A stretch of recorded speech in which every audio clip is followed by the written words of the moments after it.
के पूर्व प्रधानमंत्री विश्वनाथ प्रताप सिंह का जन्म 25 जून 1931 को इलाहाबाद में हुआ था। राजा भगवती सिंह रानी राजकुंवर की ये तीसरी संतान थे। 1936 में मांडा के राजा बहादुर राय गोपाल सिंह ने इनको गोद ले लिया और राजा मांडा की जब मृत्यु हुई 1941 में, तब विश्वनाथ प्रताप सिंह 1941 में 41वें राजा मांडा घोषित हुए। प्रारंभिक शिक्षा कैम्ब्रिज स्कूल देहरादून से और उसके बाद बनारस के उदय प्रताप सिंह कॉलेज से और उसके बाद इलाहाबाद विश्वविद्यालय से। इलाहाबाद विश्वविद्यालय से इन्होंने एलएलबी की उपाधि प्राप्त की और उसके बाद पुणे के फर्ग्यूसन कॉलेज से बीएससी की उपाधि प्राप्त की। 1947 से 48 में बनारस के उदय प्रताप कॉलेज के छात्र संघ के अध्यक्ष चुने गए। केवल से ही राजनीति के उनके अंदर गुण थे। जब उदय प्रताप कॉलेज में पढ़ रहे थे तो वहां के छात्र संघ के अध्यक्ष चुने गए। इलाहाबाद विश्वविद्यालय उपाध्यक्ष चुने गए। कविताएं लिखने का बहुत शौक था। कई कविताओं की किताबें प्रकाशित करवाई। 25 जून 1955 को इनका विवाह सीता कुमारी से हुआ। इनके 2 पुत्र हुए। आचार्य विनोबा भावे के भूदान आंदोलन से इतना अधिक प्रभावित थे कि इन्होंने अपने हिस्से की सारी संपत्ति दान कर दी। कहा जाता था कि विश्वनाथ प्रताप सिंह की मित्रता की एक कसौटी थी, जो भी मित्र उनको राजा साहब नहीं कहता था। राजा साहब के नाम से प्रसिद्ध भी थे और राजा साहब का उपनाम से चिढ़ते भी बहुत थे। मित्रता सूची से सस्पेंड कर दिया जाता था जो भी उनको राजा साहब कह देता था। विनोबा भावे के भूदान आंदोलन में उन्होंने अपनी सारी संपत्ति, अपने हिस्से की सारी संपत्ति दान कर दी और स्वयं को घोषित कर दिया कि राजा नहीं फकीर हूं। 1969 में कांग्रेस की सदस्यता ली और 1969 के विधानसभा चुनाव में 16 विधानसभा सीट से विधायक चुने गए और विधानसभा में पार्टी कांग्रेस की ओर से मुख्य सचेतक बनाए गए। इस बीच में कांग्रेस में आंतरिक कलह उत्पन्न हुई, किंतु बीपी सिंह इंदिरा गांधी के साथ ही रहे। इंदिरा गांधी की कांग्रेस आई। जब 1971 में लोकसभा चुनाव हुए तो फूलपुर लोकसभा सीट से सांसद चुने गए और कैबिनेट में वाणिज्य उप मंत्री बनाए गए, बाद में राज्य मंत्री बनाए गए। इस बीच 25 जून 1975 को आपातकाल लगाया गया, किंतु विश्वनाथ प्रताप सिंह इंदिरा गांधी के साथ मजबूती के साथ खड़े रहे।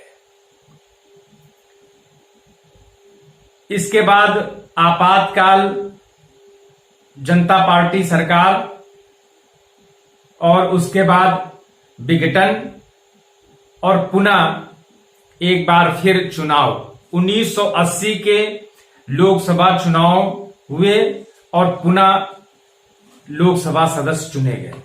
1980 में जब जनता पार्टी सरकार, उत्तर प्रदेश की जनता पार्टी सरकार गिर गई, उसके बाद कांग्रेस की जब सरकार बनी तो विश्वनाथ प्रताप सिंह को उत्तर प्रदेश का मुख्यमंत्री बना दिया जाता है।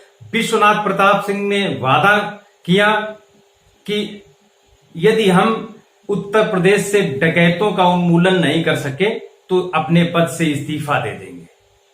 दुर्भाग्य से इनके जो भाई जज थे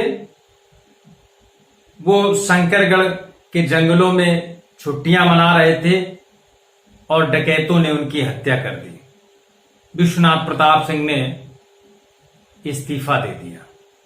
1983 में केंद्रीय वाणिज्य मंत्री बनाए गए। 1984 में उत्तर प्रदेश के कांग्रेस के अध्यक्ष बना दिए गए और 1984 में ही केंद्रीय वित्त मंत्री का दायित्व इनको सौंप दिया जाता है, क्योंकि प्रणब मुखर्जी कांग्रेस से इस्तीफा दे देते हैं। 31 अक्टूबर 1984 को इंदिरा गांधी की हत्या हो जाती है और राजीव गांधी प्रधानमंत्री बना दिए जाते हैं। राजीव गांधी सरकार में विश्वनाथ प्रताप सिंह को केंद्रीय वित्त मंत्री का दायित्व सौंपा जाता है। इस बीच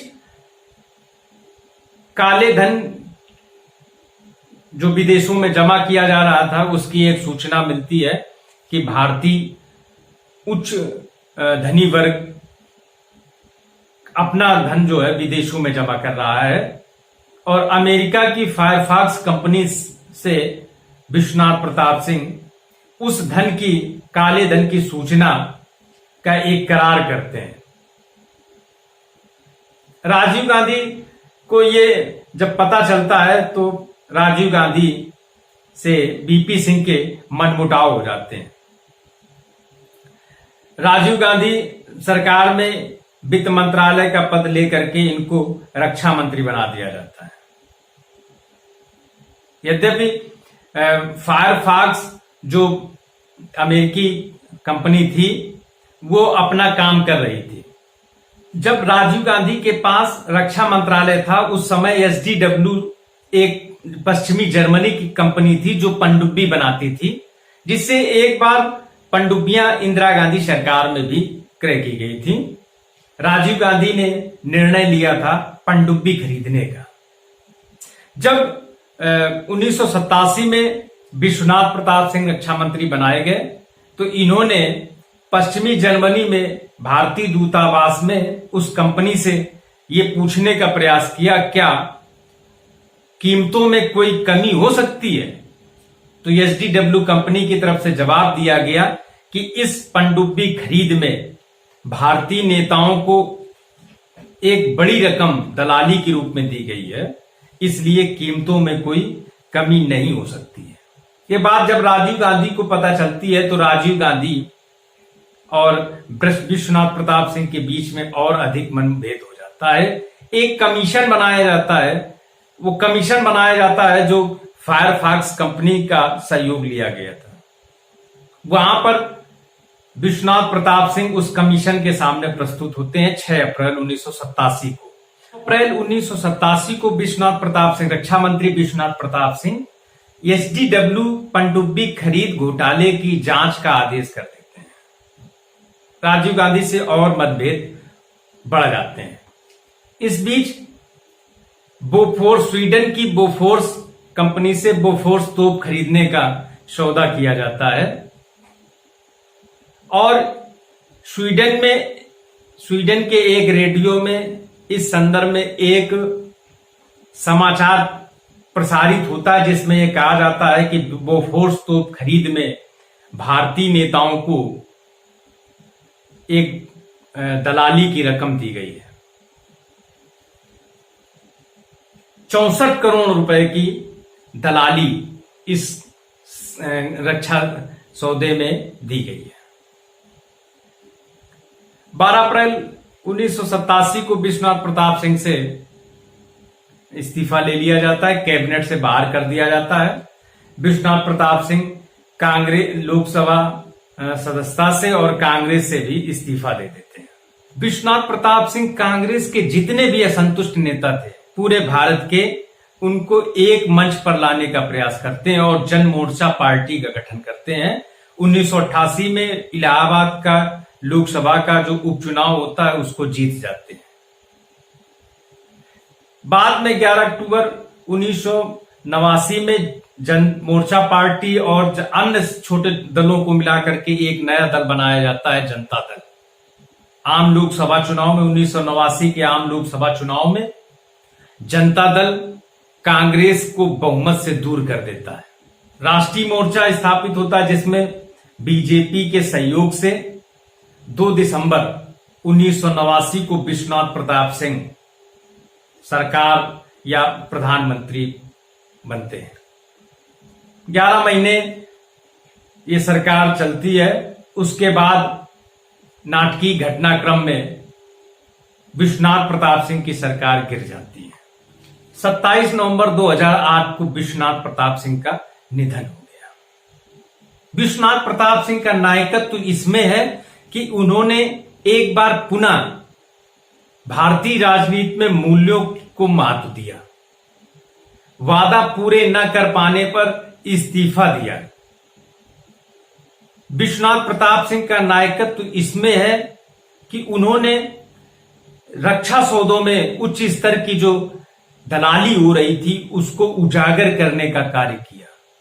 विश्वनाथ प्रताप सिंह का नायकत्व इसमें है कि उन वर्षों से पिछड़ी हुई जातियां जो मुख्य धारा से दूर थीं, उनको मुख्य धारा में लाने का प्रयास किया। मंडल आयोग की सिफारिशों को जो धूल खा रही थी उनको लागू करने का साहस किया।